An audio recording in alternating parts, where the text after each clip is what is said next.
Bismillahirrahmanirrahim. Assalamualaikum warahmatullahi wabarakatuh.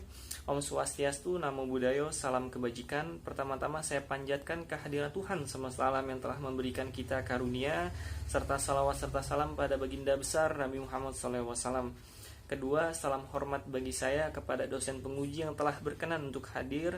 Ketiga, rasa terima kasih kepada dosen pembimbing satu saya, Bu Teti Remenda, yang telah senantiasa membimbing saya, dan dosen pembimbing kedua saya, Pak Fatir Asfat, yang telah senantiasa juga membimbing saya hingga saya sampai saat ini menyelesaikan penelitian ini.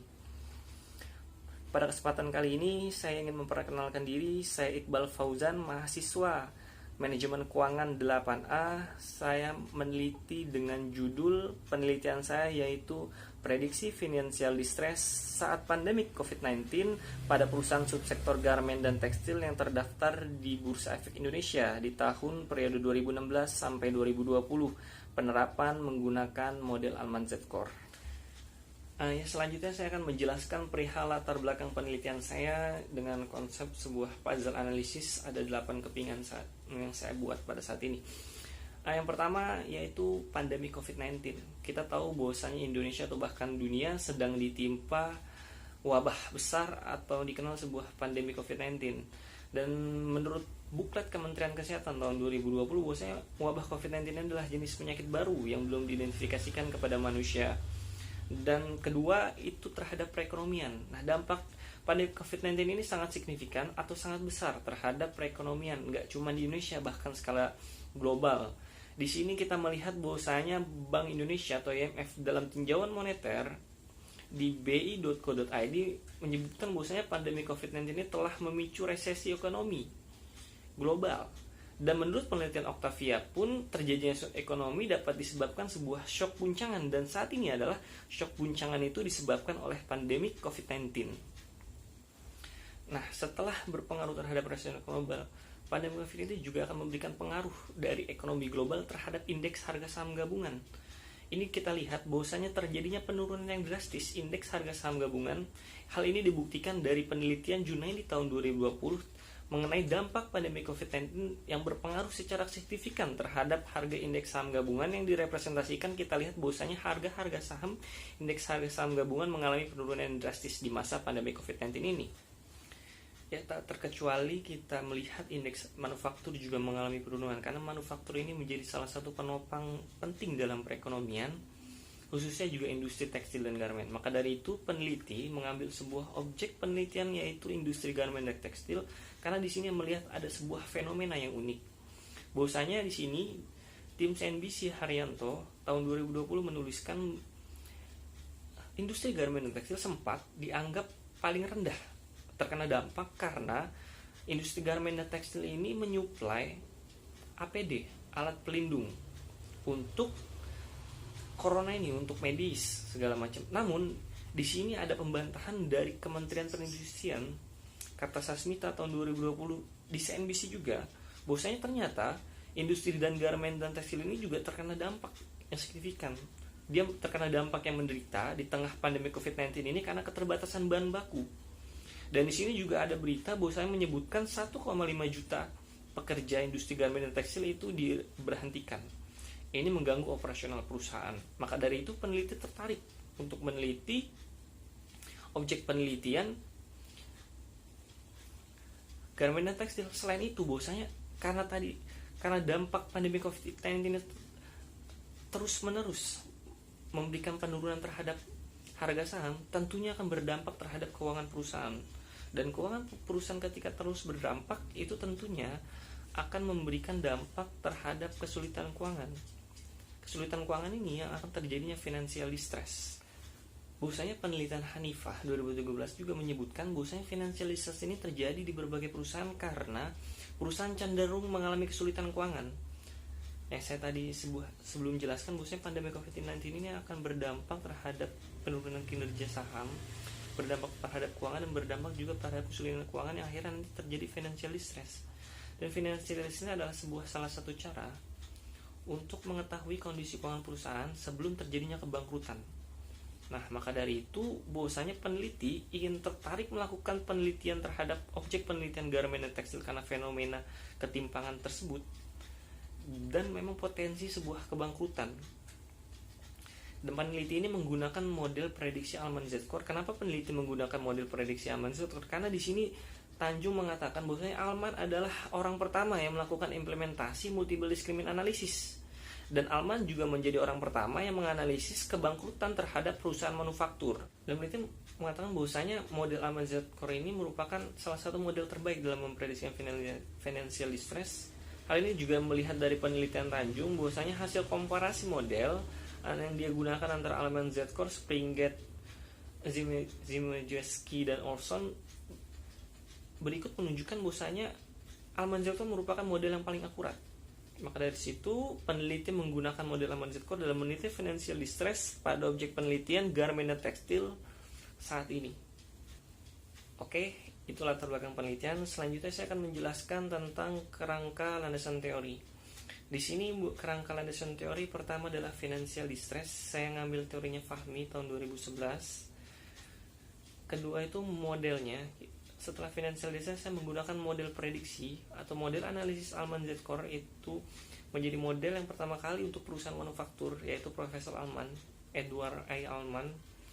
Selanjutnya dalam metode Alman Z-Core ini, Alman Z-Core menggunakan rasio keuangan untuk mengetahui kondisi keuangan. Dan rasio keuangan ini dibagi menjadi 4 rasio keuangan. Yang pertama adalah rasio likuiditas, kedua rasio solvabilitas, ketiga rasio profitabilitas, dan keempat rasio aktivitas. Dan di sini juga Alman menggunakan rumus paten atau rumus persamaan diskriminan yang memang sudah rasio yang dia gunakan untuk memprediksi kebangkrutan. Bagi model Alman Z-Core ini, yang pertama di rasio likuiditas ini kita punya variabel itu working capital. Working capital perputaran modal dibagi total aset atau biasa disebut WCTA. Kedua rasio solvabilitas itu adalah market value of equity book value of total liability. Biasanya nilai pasar saham dibagi total kewajibannya. Dan yang ketiga ini ada rasio profitabilitas. Ini ada 2. Ini ada earning before interest and tax dibagi total aset atau EBITDA, dan ada trend earning atau laba ditahan dibagi total aset. Dan terakhir ini adalah rasio aktivitas, sales per total aset, atau biasa dikenal dengan TATO, seperti itu. Dan yang terakhir, landasan teori ini adalah kebangkrutan, karena setelah kita memprediksi, kita melihat nih, adakah sih potensi-potensi distress yang akhirnya menyebabkan kebangkrutan perusahaan ke depannya, seperti itu. Oke, selanjutnya penelitian terdahulu. Peneliti mengambil 6 penelitian terdahulu untuk sebagai perbandingan dan penunjang. Bahwasanya yang pertama ini penelitian yang dilakukan oleh Yoshika Yeriko dan Feni Anidia Puspitasari yang berjudul Analisis Prediksi Financial Distress pada Perusahaan Subsektor Logam dan sejenisnya. Dia juga menggunakan penerapan model Alman Z-Core. Namun di sini ada yang berbeda.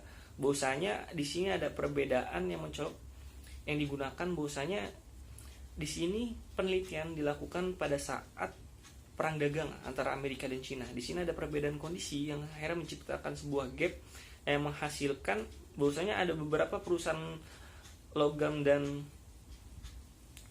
sejenisnya ini mengalami distress karena memang kondisi pada saat itu sedang ada perang dagang antara Amerika dan Cina yang menyebabkan sebuah neraca perdagangan di logam itu mengalami penurunan yang drastis. Ya, penelitian kedua itu ada yang berjudul ini dari India, Shami Shom and Shusha Verma.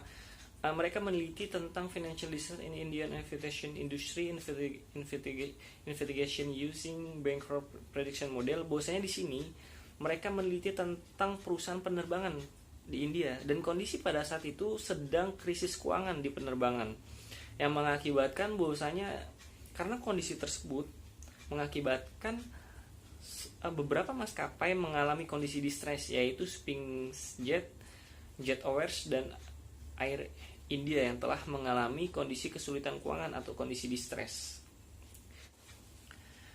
Ya, berikutnya penelitian ketiga ini yang dilakukan oleh Ali Kaplan asal Turki yang berjudul tentang Alman Z-Core to Predict Accounting Based Financial Distress of Metropolitan Bankrupt Risk Map for Metropolitan. Bahwasanya di sini Ali Kaplan ini meneliti tentang financial distress pada kota metropolitan yang ada di Turki. Reasonnya, alasannya bahwasanya pada saat itu sedang ada perubahan peraturan hukum, peraturan kota metropolitan, peraturan manajemen keuangan publik, dan hukum kontrol yang sehingga bosnya itu berdampak terhadap kondisi distres di 4 kota metropolitan di Turki pada saat itu. Dan yang keempat ini jadi jurnal internasional itu dari Bangladesh, MD Azim dan Jamil Sharif. Mereka meneliti tentang usability of Z-score and case study of people leasing a financial service limited in Bangladesh industrial finance. Di sini mereka meneliti tentang perusahaan industrial finance di Bangladesh dan perusahaan leasing yang pada saat itu kondisinya di sana itu tentang pelanggaran peraturan. Bosnya perusahaan leasing dan perusahaan financial di Bangladesh sedang banyak yang melanggar peraturan seperti di kita ini peraturan OJK, sehingga MD Azim dan Jamil Sharif ini melakukan penelitian yang menunjukkan bahwa kedua perusahaan tersebut mengalami distress karena memang kondisi pada saat itu yang memang melanggar sebuah peraturan sehingga mengalami sebuah kesulitan keuangan seperti itu. Dan yang kelima keenam ini ada dari Putranata Sutra Tanjung. Bahwasanya ini adalah sebuah penelitian yang menunjang model aman Z-Core. Di sini menunjukkan bahwasanya hasil komparasi Alman Z-Core menjadi model terbaik, dan yang keenam ini menunjang bahwasanya Alman Z-Core juga menjadi terbaik terhadap garmen dan tekstil karena dalam penelitian Aswinda Salatin dan kawan-kawan menunjukkan bahwa adanya beberapa perusahaan tekstil pada tahun itu di tahun 2009-2011 juga mengalami distress. Dan di sini juga peneliti melakukan pembaharuan sehingga nantinya pada tahun ini kita juga melihat update dengan kondisi pandemi COVID-19 ini bagaimana kondisi perusahaan-perusahaan garmen dan tekstil bertahan atau survive di kondisi kesulitan keuangan ini. Apakah ada kondisi distress, apakah ada yang masih dalam kondisi sehat atau gray, atau masih ternyata ada dalam kondisi distress. Ya, berikut penelitian terdahulu yang memang menjadi alasan meneliti karena setiap penelitian terdahulu memiliki kondisi masing-masing dalam meneliti menganalisis perusahaan yang terjadi kondisi distress atau tidaknya. Dan saat ini peneliti di tengah kondisi pandemi COVID-19 ini memungkinkan bahwasanya perusahaan ini punya potensi distress sehingga memberikan daya tarik untuk peneliti melakukan penelitian ini. Selanjutnya kita akan membahas tentang kerangka pemikiran. Di sini sebenarnya simple kerangka pemikiran karena memang model Alman Z-Core ini sudah ada rumusnya atau persamaan diskriminannya. Saya bilang 4 rasio dengan 5 variabel. X1 itu adalah rasio likuiditas tentang working capital per total aset. Yang kedua profitabilitas itu ada 2, return rate earning atau laba ditahan per total aset. Yang ketiga ada earning before interest and tax per total aset. Yang keempat ada rasio solvabilitas tentang market value of equity book value of total liabilities atau nilai pasar saham per total kewajiban. Dan yang terakhir adalah aktivitas sales per total aset. Yang di sini bahwasanya kita bisa tato yang menunjukkan prediksi financial distress Z-Core yang akan memberikan nilai 3.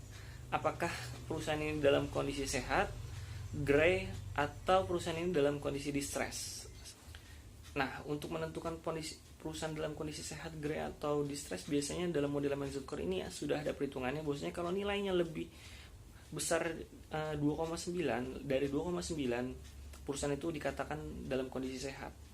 Namun apabila perusahaan itu lebih kecil dari 2,9 namun lebih besar dari 1,81, perusahaan itu berada di kondisi gray. Namun bila lebih kecil dari 1,81, bahwasanya perusahaan ini dalam tanda bahaya atau dalam tanda kondisi distress atau kesulitan keuangan seperti itu.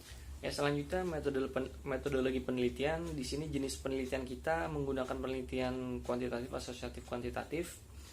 Objek penelitian ini adalah perusahaan garmen dan tekstil yang terdaftar di BI 2016 sampai 2020. Metode pengambilan sampelnya purpose sampling, mulai dari laporan keuangan yang lengkap dan mempublikasi dan terdaftar di BI 2016 sampai 2020. Jenis dan sumber data ini penelitiannya menggunakan data sekunder. Metode pengambilan datanya menggunakan dokumentasi, dan terakhir model analis data ini kita menggunakan model Alman Z-Core. Nah, di sini ada hasil seleksi sampel dan gambaran umum. Bahwasanya hasil seleksi sampel ini dari 697 perusahaan dan perusahaan garmen dan tekstil industri garmen ada 20 yang belum terdaftar di 2016 3, dan perusahaan yang tidak mempublikasikan laporan keuangannya secara lengkap itu ada 9, sehingga yang lolos seleksi sampel ini ada 9 perusahaan, ada 8 perusahaan diantaranya PT Polisim Indonesia Tbk, PT Argo Pantes, Eratex Jaya, Panasindo Indo Research, Ricky Putra Globalindo, Sri Rejeki Isman, dan Tiviko Fiber Indonesia, dan Trisula Internasional. Selanjutnya kita akan membahas statistik deskripsi variabel penelitian. Di sini kita melihat sebuah grafik kumulatif atau grafik per tahun sudah dikumulatifkan di setiap perusahaan. 8 perusahaan di X1 ini working capital per total aset atau perputaran modal menunjukkan bahwasanya di sini PT Argo dan PT HDTX mengalami penurunan atau tren yang negatif.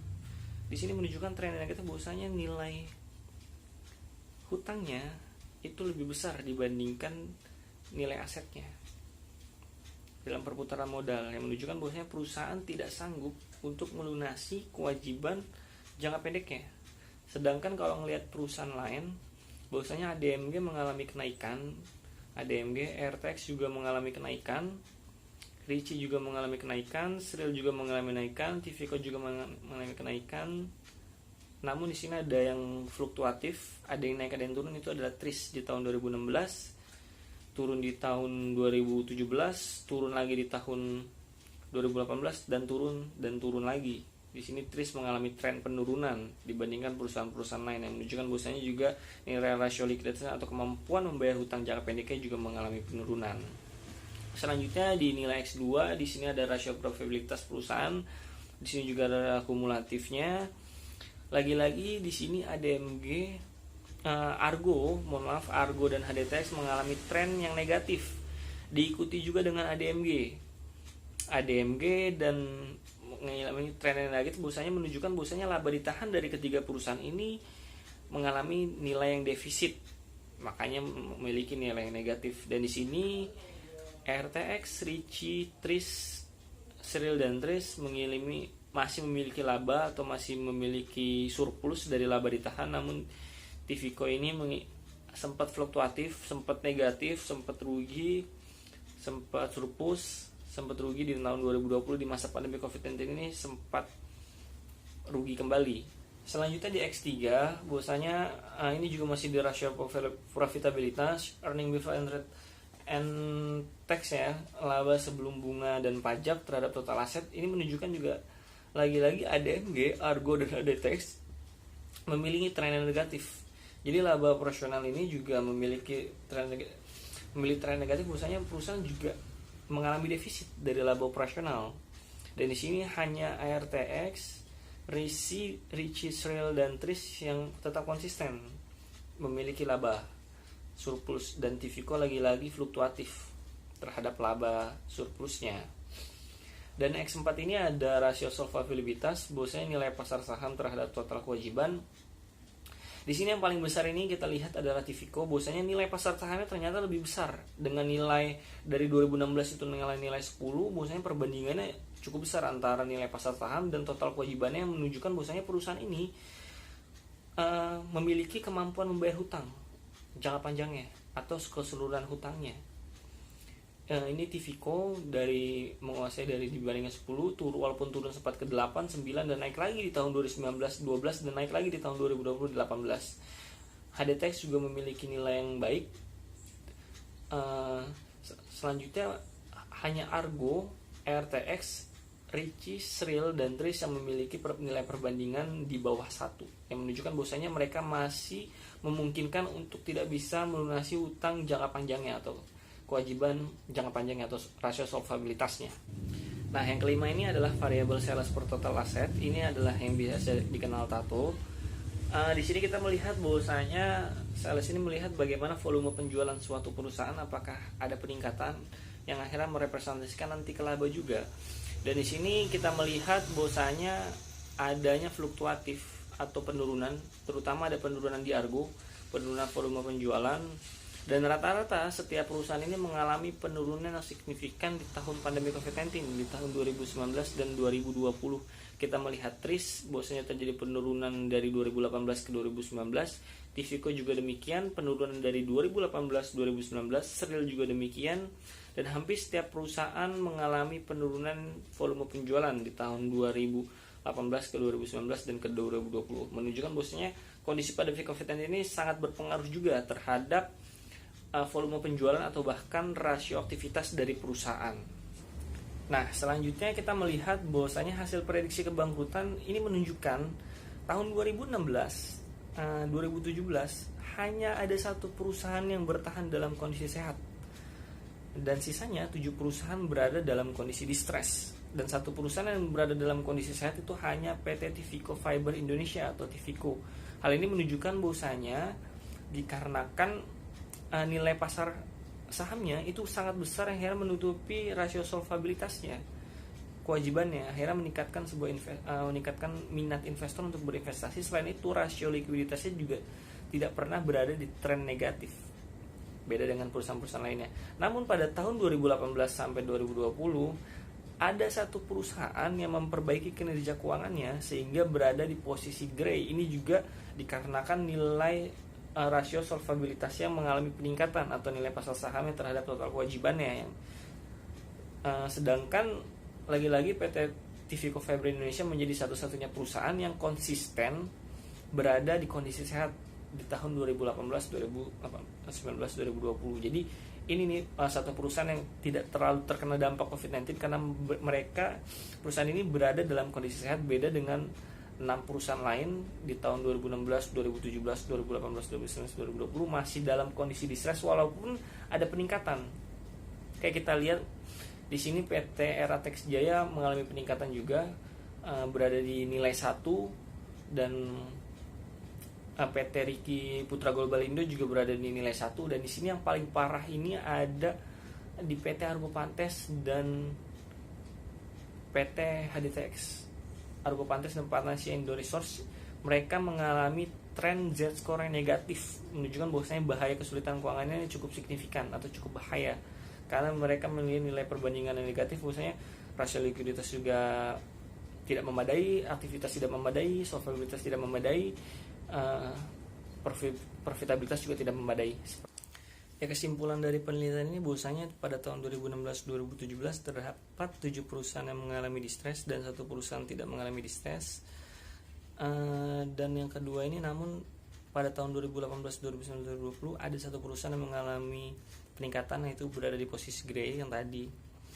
Di sini untuk PT Argo Pantes dan Argo HDTX yang kondisi distress ini disebabkan oleh rasio likuiditasnya atau perputaran modal working capital terhadap total aset mengalami tren negatif. Sedangkan untuk 4 perusahaan lain yang mengalami distress itu dikarenakan rasio solvabilitas atau kemampuan membayar kewajiban jangka panjangnya yang memiliki nilai di bawah perbandingan 1. Dan untuk Polisem yang mengalami perbaikan itu juga dikarenakan karena rasio solvabilitasnya mengalami peningkatan di nilai pasar sahamnya. Dan terakhir, PT Tivico Fiber juga menjadi satu-satunya perusahaan yang mengalami kondisi sehat karena rasio likuiditasnya yang bagus dan karena nilai pasar saham atau solvabilitas yang bagus. Kita dapat melihat bahwasanya rasio likuiditas dan solvabilitas sangat berperan penting terhadap kondisi keuangan perusahaan tersebut. Nah, yang terakhir ini adalah sebuah saran penelitian. Yang pertama untuk PT Argo Pantes dan Panacea lebih menekankan bahwasanya menekan hutang semaksimal mungkin untuk meningkatkan volume penjualan untuk menunjang laba. Dan yang kedua ini PT Eratex Jaya, Riki Putra Global Indo, Sri Rizky Isman dan Trisula. Ini mereka diharapkan untuk memperbaiki kinerja rasio solvabilitasnya dengan cara pengelolaan aset dan modal untuk meningkatkan nilai pasar saham. Dan Polisem Indonesia, mereka tetap harus waspada untuk melakukan evaluasi mengenai faktor walaupun mereka dalam kondisi gray. Dan yang keempat ini Tivico Fiber untuk tetap konsisten memperbaiki kinerja keuangan yang tetap dalam kondisi sehat. Dan yang kelima ini, penelitian ini diharapkan bermanfaat bagi investor karena investor bisa menilai atau melihat bagaimana perusahaan-perusahaan ini dalam kondisi sehat, distress, gray atau apa, supaya investor dapat menentukan pilihan perusahaan mana yang layak untuk dilakukan investasi, seperti itu. Dan yang keenam, untuk penelitian selanjutnya diharapkan menggunakan model prediktor lain supaya kita melihat hasilnya seperti apa. Dan yang terakhir menggunakan sampling penelitian year to year, karena penelitian ini menggunakan kuartal to kuartal, karena saat ini di tahun 2020 belum ada laporan keuangan akhir tahun di 2020, masih kuartal. Ya, demikian presentasi dari saya, kurang lebih mohon maaf. Bila fisabil haq fastabiqul khairat. Wassalamualaikum warahmatullahi wabarakatuh. Terima kasih.